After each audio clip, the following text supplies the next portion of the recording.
આજે તો રવિવાર ને આપણે ઊભા થયા 11 વાગે. ઊભા થઈને પેલા બેઠા આપણે સીટ ઉપર ને, કેમ કે આપણે મારવાનો હતો ગાડીનો સ્લેપ.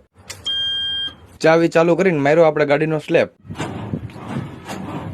ગાડીનો 2 વાર સ્લેપ માર્યો પણ ગાડી કઈ ઉપડી નહીં, કેમ કે આપણે રોજ 5 દિવસથી પંખો ચાલુ રાખતા. પછી રોજની જેમ બ્રશ ને નાસ્તો કરીને પાછા આવી ગયા આપણે ગાડીએ. ગાડી આવીને જોઈ તો આ ભાઈ અહીંયા ફોન ઘુમડતા હતા, કેમ કે એ મારી ઘોડે નવીરા હતા, રવિવાર હતો એટલે. પછી આપણે હતા હાવ નવીરા એટલે આપણે કાઢ્યું ગાડી માંથી ડિસમિસ ને ઉતરી જાય ગાડીની નીચે ઉતરીને આપણે કાઢવા માંડ્યા ટાયર માંથી કાંકરા ટાયર માંથી શું કામ કાઢવું આપણે કોઈને ખબર હોય તો કોમેન્ટમાં કહી દેજો. ધીમે ધીમે કરતા આપણે બધા ટાયર માંથી કાંકરા કાઢી નાખ્યા. બધા ટાયર માંથી કાંકરા કાઢીને આપણે કરી નાખ્યા બધા ટાયર ચેક કરીને જોયું તો બધી ગાડીઓ અહીંયા જ પડી હતી, કેમ કે આજે તો રવિવાર એટલે કોઈની ગાડી ભરે એમ હતી નહીં. પછી તો આપણે હતા નેવરા એટલે આપણે ભેગા નાસ્તો કરવા જાતા જોયું તો અહીંયા ગાડી ધોવાનું કામકાજ ચાલુ હતું. આપણને રવિવાર નડે પણ આ લોકોને કઈ ન નડે. પછી આપણે આવી ગયા દુકાને, આવીને ઉભા રહ્યા તો આપણા ભાઈબંધ નો કોલ આવ્યો કે હું ગાડી લઈને આવું છું, કે તું મને ગાયકા માવન સિગરેટ દઈ દે. એટલે આપણે તો ભેગા માવન સિગરેટ દેવા ગાયકા રોડે. થોડીક વારમાં આવી ગઈ એની ગાડી એટલે આપણે માવન સિગરેટ દઈને પાછા આવી ગયા દુકાને. અહીંયા સ્ટિંગ ને વેફર ખાઈને પાછા આપણે આવી ગયા ગાડીએ. અહીંયા આવીને જોઈ તો અહીંયા ફ્રી ફાયર ચાલુ હતી એટલે આપણે કીધું મારે કરવો વિડીયો એડિટિંગ, એટલે તમારે જવું પડશે તમારી ગાડીએ. એટલે એ ભાઈ ભેગા એની ગાડીએ અને આપણે કેટલા દરવાજા લોક ના કરવા મળ્યા વિડીયો એડિટિંગ. અને આ જો વ્લોગમાં મજા આવી હોય તો આગળના જોરદાર વ્લોગ જોવા માટે ફોલો કરી લેજો.